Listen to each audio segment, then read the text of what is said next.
নাম তাজউদ্দিন। তো আমি একজন পেশাগত ড্রাইভার। তো আমরা এখানে খবর পাইছি কালকে রাত্রে 9টা 9:30 জায়গায় একটা ঘটনা হয়েছে। তো ঘটনাটা হয়েছে একটা ট্রাক গাড়ি, এর নাম্বার হইলো AS01MC 5552।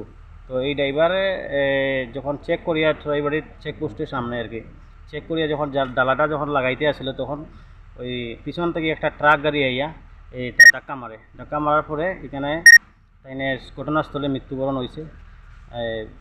তখন আমরা খবর পাই এটা আজকে সকাল নাগাদ আমরা আইসি, এখানে সব ড্রাইভার PNG গ্রুপের সব হাতরা লইয়া আইসি। আইয়া আমরা একটু তারা যতটুকু আর্থিক সহায়তা করা যায় এটুকু করার চেষ্টা করছি, মানে ছোটোখাটো একটা সাহায্য করার লেগে আইসি।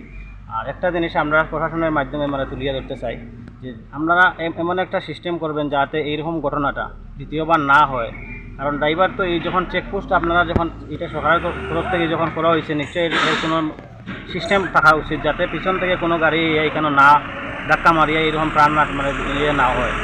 দেখুন কিছুদিন আগে একটা ঘটনা হয়েছে আমরা ওই একজন ড্রাইভার সঙ্গে এই সাগর কইয়া ফাইনে গেলে পরপর আবার পরের 2 দিন 3 দিন পরে আবার একটা ঘটনা আছে ড্রাইভারিতে। এটা অনেক দুঃখজনক ব্যাপার স্যার আমরা লেগিয়া। তো ওইটাও আমরা করতে চাইছি আর কি। এখানে কি দাবি কি চান আপনারা? আমরা দাবি চাই স্যার যাতে যে কোম্পানির গাড়ি চালাইছেন তাইনে এই কোম্পানি থেকে তাদের একটু আর্থিকভাবে সহায়তা করা হোক।